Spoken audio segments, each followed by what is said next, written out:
I think just to touch briefly on James Degale, right? Your family's got an interesting history with Degale because your brother Paul's fought him as well. I think it was for the Lonsdale belt a little while back.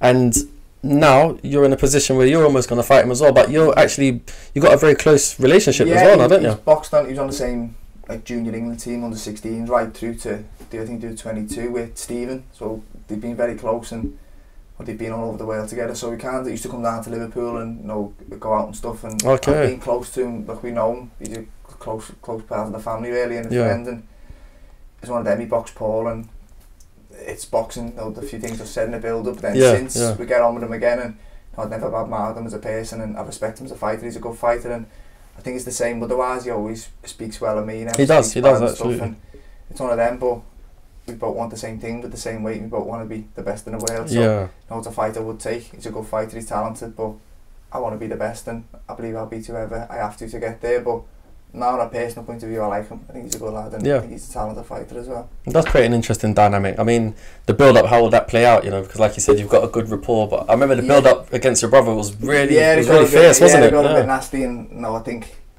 since he said he was a little bit young and a bit immature and stuff, but it's one of them. I think if I was to win the tournament and fight him, the fight would sell itself. It wouldn't be any bad margin and stuff. I think a good fight sells regardless. And true. It's one of them.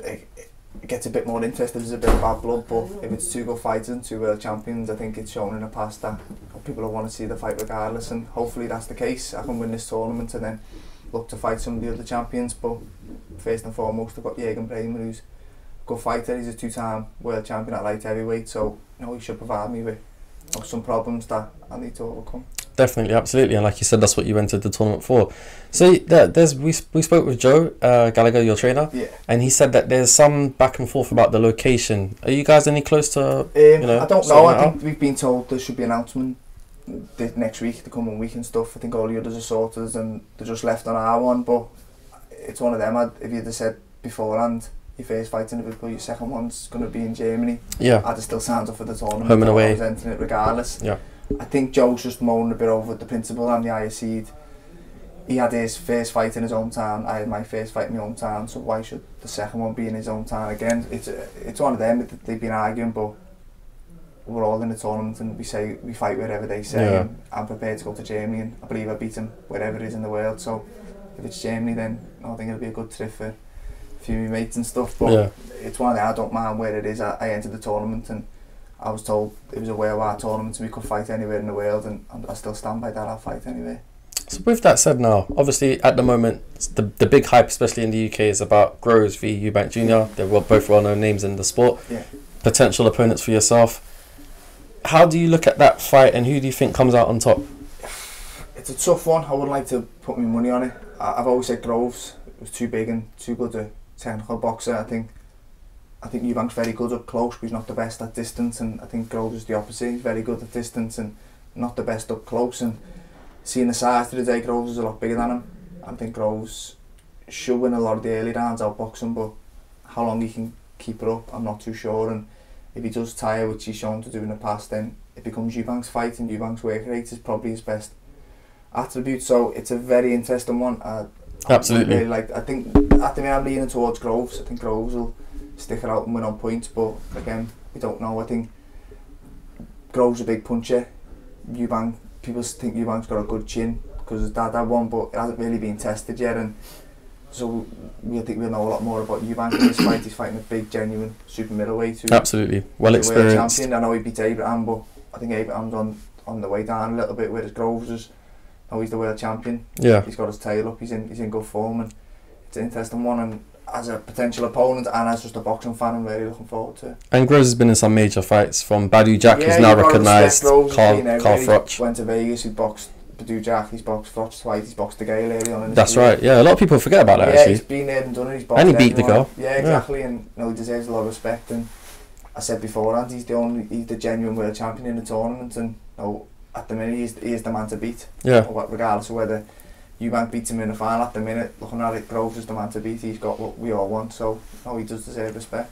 Did you watch the press conference between him and George? No, I've seen the little clips on sound bites, right? On Instagram and stuff like that, but I was just more interested in the size. I think Groves, although he's probably heavier, he's out of shape, and I don't think Eubank goes too far over the weight. I thought the size was with Groves, and I thought that was a little bit interesting, but it's a good fight.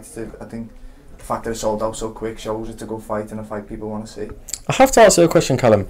You come from a very strong stable of fighters. You've got obviously Joe Gallagher at the head. You've got from your brother Liam to Anthony Crolla, like the list goes on, right?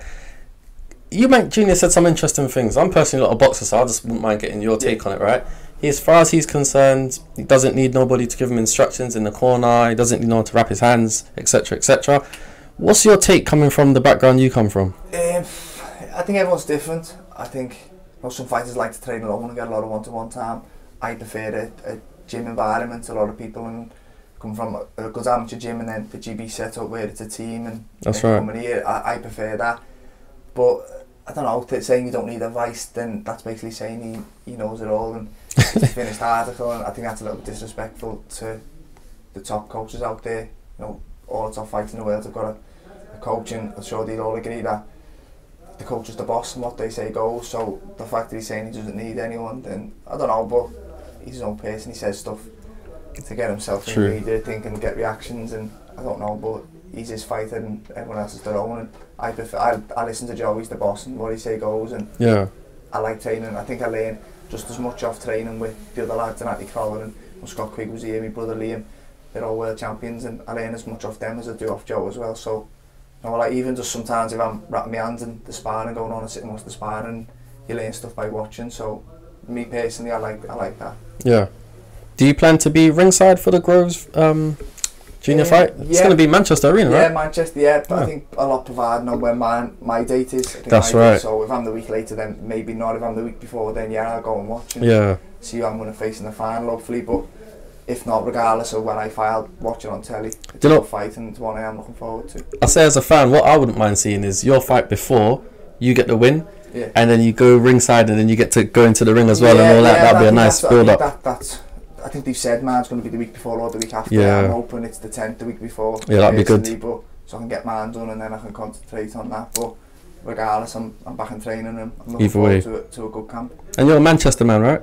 Liverpool, yeah. Apologies. I know there's a major rivalry between two cities. There's Crolla, which is the United, and then Allers, which is Liverpool. But it's not too far, it's about 35-40 minutes. Absolutely. And there's a few of us coming each day, my brother Stephen, so that's right. The drive and stuff, so it's not too bad. Red side or blue side? Red. Nice. I should have known by the top. Red always. Everyone's struggling at the minute, aren't they? Well. No comment. I'll stay out of that side. Yeah, man. Well, thank you very much for your time, and look forward to catching up with you soon. Thank you. All right. Thanks a lot. Take care.